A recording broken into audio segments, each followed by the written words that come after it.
That worthless wife. Just discard her before we land in real trouble. As soon as they assumed I was asleep, my husband and his mother underwent a complete shift in their attitudes. Initially leaving home under the pretext of safeguarding their assets, they shamelessly returned, unleashing chaos.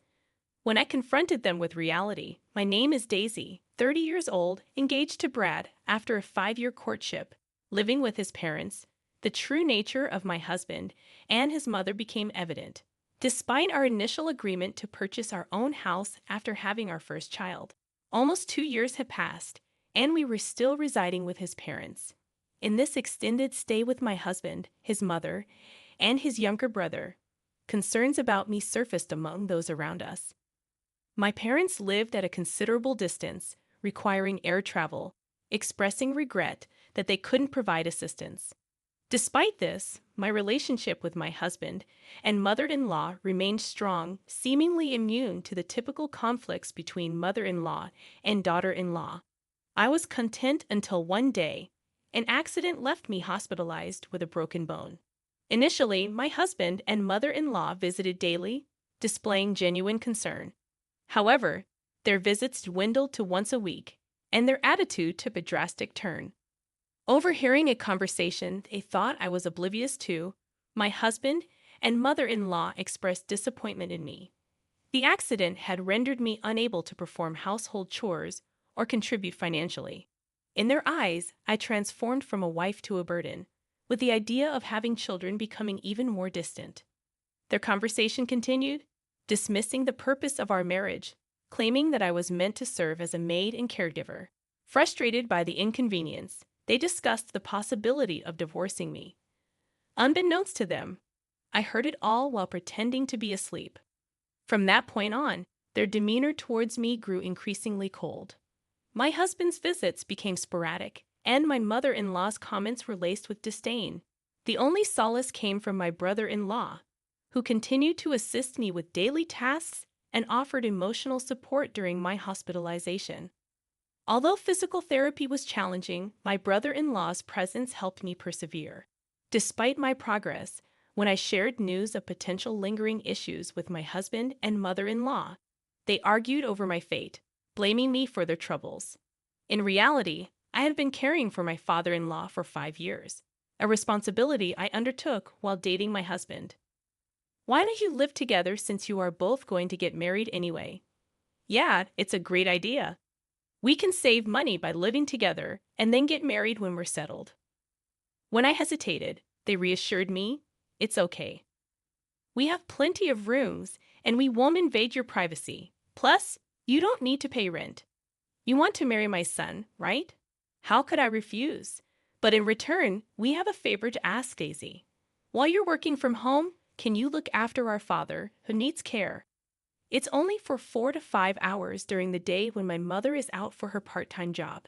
We also have my brother, so the two of you can work together. My brother-in-law was also working from home, so Yi and I teamed up to take care of my father-in-law in the house. My father-in-law and brother-in-law were very close. My father-in-law had a hobby of collecting furniture and even had a separate house just for it. My brother-in-law and I always enjoyed hearing about his hobby. My father-in-law loved his caring son, Regan. Eventually, my father-in-law's health began to decline, and after years of care, he passed away. After that, my husband proposed to me, saying, "Thank you for always taking care of my father. Let's continue to be together. Let's get married." Despite having worked hard on housework and caregiving, the moment I became immobile, my husband and mother-in-law's attitude towards me became as if I were worthless. Even I, normally composed, was infuriated. "Force me, please pay what you're supposed to." "Well, I don't want any trouble, so I'll give you the house. Let's waive the other division of property." I wondered if he would really give me the house, but since my father-in-law had left a substantial inheritance, it was divided among my mother-in-law, Brad, and Regan. The inheritance amounted to approximately $300,000 each, so he seemed to have enough assets. Regan was tasked with handling all paperwork with the executor and had to visit the court several times, which was quite a hassle. No way we can't give away the house. If we divide the property, I'll lose half my savings. It's just a wastefully large house in the countryside. Even if we give it away, it's not an issue. Even at the highest estimate, it's only worth about $100,000. Plus, various fees will be deducted when we sell it. It's cheaper than losing half my savings. Well, if you say so, Brad. But what if she demands more later? What if rumors spread in the neighborhood because we abandoned her? The two debated what to do with me. Then I'll take her in, Reagan, Brad's brother, interrupted. Why would you go out of your way to do that? Ah, you've been interested in Daisy, haven't you? That's why you're so willing. You can have her if you want. But she's no longer of any use to us. Don't ask to take Daisy and the house back later, okay? Why would I? I just hope you won't come asking for money later. And remember, you can't return damaged goods. Brad and Reagan signed papers and arranged to formally change the property title through a lawyer. I'll take out some money for my savings. So why don't you find a younger, healthier, and prettier woman to marry and build a better house? Sounds good? Hey, Daisy, get a lawyer to file for our divorce quickly. They said they'd stay in a hotel for a while and left the room. Reagan and I silently saw them off. I had to find a lawyer to file for our divorce first. Reagan helped me to file for the divorce, and in a few days, Brad and I became complete strangers. A week later, Brad and my mother-in-law packed their belongings and left the house. It seemed peculiar that Reagan, Brad's brother, continued to visit me after I divorced his brother. When I expressed concern about him worrying about his former sister-in-law, he responded, "I'm doing this because I want to. I didn't get along with you just because you were my brother's wife. We both provided care and did housework together. We've talked a lot more in these 7 years than you ever did with my brother. We're friends, aren't we?" Reagan said with a gentle smile. All I could do was express my thanks and gratitude. A month later, I was discharged from the hospital. Although I had to continue visiting for physical therapy, being back home after such a prolonged absence was a relief. I couldn't help but wonder, do you think those two will really ever come back? I'm worried they might return and make me work again. If they come back, I'll drive them away. I can't forgive them for treating you so horribly. Plus, they have no right to return to this house, Reagan reassured. Despite still being unable to move as before, Reagan took care of most household chores. Fortunately, as a freelancer working from home, I was able to return to work and contribute financially. Thanks to bi-weekly physical therapy, my recovery proceeded smoothly without complications. A year later, I was able to resume a normal life, collaborating with Reagan on housework. We spent more time together, using our days off for trips. Just as I thought our peaceful days would continue, a storm suddenly hit. One night, while Reagan and I were having dinner, the door was knocked, and the intercom rang repeatedly. When I nervously answered, Brad appeared on the monitor. "Hey, open up. This isn't your home anymore. State your business and leave," I firmly said as I opened the door, surprised by Brad's unexpected arrival. "What do you want? Why do I have to put up with such an attitude just for coming home?" Brad said, entering without hesitation. "I'll be living here again from today. Oh, I'm hungry. Hey, Daisy, give me some food," he ordered, disregarding the changed dynamics. "Cut it out. Why are you here?" I asked, bewildered. Brad explained. "Well, I've spent almost all my money. My mom will be here soon too, so leave the door unlocked." Remaining silent, I heard him say, "Oh, you're all healed up, huh? That's great. Let's get back together. You must have had a hard time without me," as he persisted in his mistaken belief. He approached me with a disgusting familiarity, and the sheer audacity of his actions made me feel sick. "Stop it. I divorced you, and I don't care about you anymore. Don't get cocky. You've been living on my money all this time, and you can't do anything but housework." "Just shut up and do as I say," Brad shouted at me. Just then, the door opened, and his mother arrived, criticizing the unlocked door as careless. "What's going on?" "She's been getting cheeky, so I was giving her a bit of education. She's grown thick-skinned in the year we've been away," Brad explained. Once again, Brad and his mother began to make themselves at home, acting as if it were the most natural thing in the world. I had had enough. This isn't your home. I'm calling the police. Oh yeah, about that. This house was originally in your father's name, right? So that means the heir, including my mother, makes our agreement null and void, doesn't it?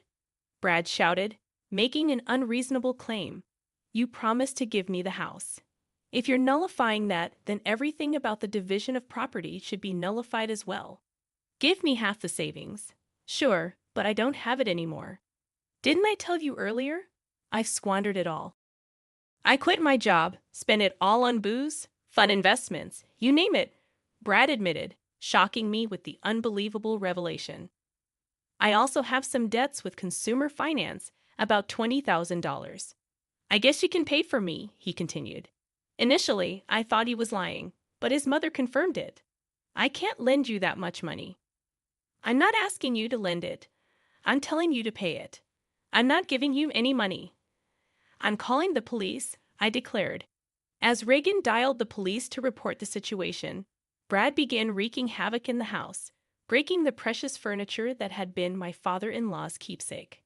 His mother joined in, destroying the furniture and laughing as she did so, something so terrible that it tarnished the memory of my father. About 10 minutes later, when the police arrived, I explained the situation to them. This is quite a mess. Let's hear your side of the story, one officer said. What's wrong with me breaking things in my own house? That's right. We're just crushing things we don't need. What's the problem? Brad argued, leaving the police unsure of how to respond. Reagan stepped in, clarifying that the house had never belonged to Brad and his mother. It was under my name. When the police seemed uncertain how to respond to this revelation, Reagan explained that our father-in-law had left a will, and the house was mine from the beginning. Brad and his mother stood dumbfounded. So this isn't your property then? The police asked. Hold on, but I'm her ex-husband. We're like family, so she'll forgive me, right? Brad pleaded. Don't make me laugh. You're a stranger. Once you're an ex, I don't even know you. You were in contact with another woman before our divorce was finalized and treated me like a maid. If not you, then who? I retorted. No, that's not what happened. I was just going along with what my mom said. She ordered me to do all this, Brad claimed. His mother confirmed that Brad had been trying to marry a young woman after our divorce, according to her information. He also quit his job to start his own business, but it failed within just a month. Despite having money, Brad was rejected by lenders and became reckless, engaging in irresponsible behavior such as playing and gambling, claiming he had money to spare. He admitted to having almost no money left, and it seemed that his financial situation was indeed dire. You brought this upon yourself. All this is Brad's fault, I asserted, despite their previous condescending attitudes towards me. They both desperately pleaded for forgiveness, attempting to shift the blame, but this was truly ridiculous. No, I won't forgive either of you. And this isn't something from the past, is it? You were treating me like a servant until a moment ago. Not leaving when I asked you to leave is illegal.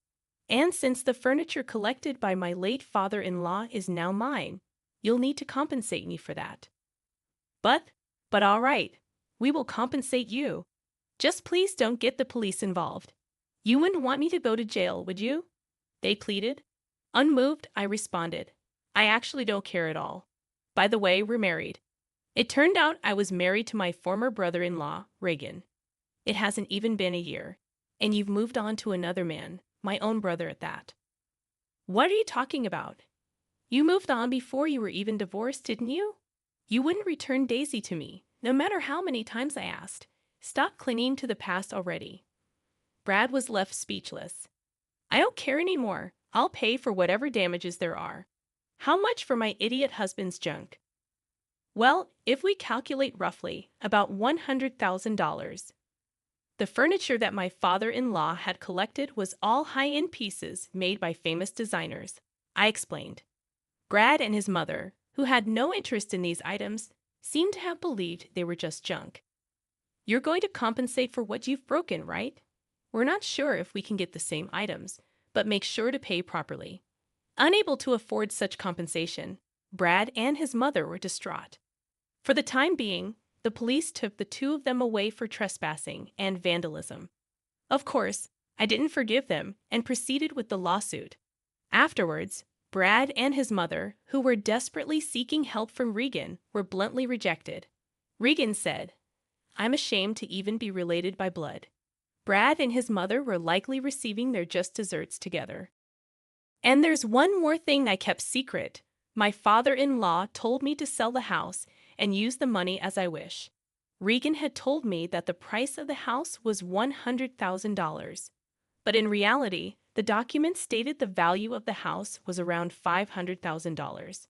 It's a good location, so it might sell for a bit more. But for now, Regan and I decided to take it easy in the house my father-in-law left us, with no plans to sell it. Eventually, we planned to sell the land and build a new house.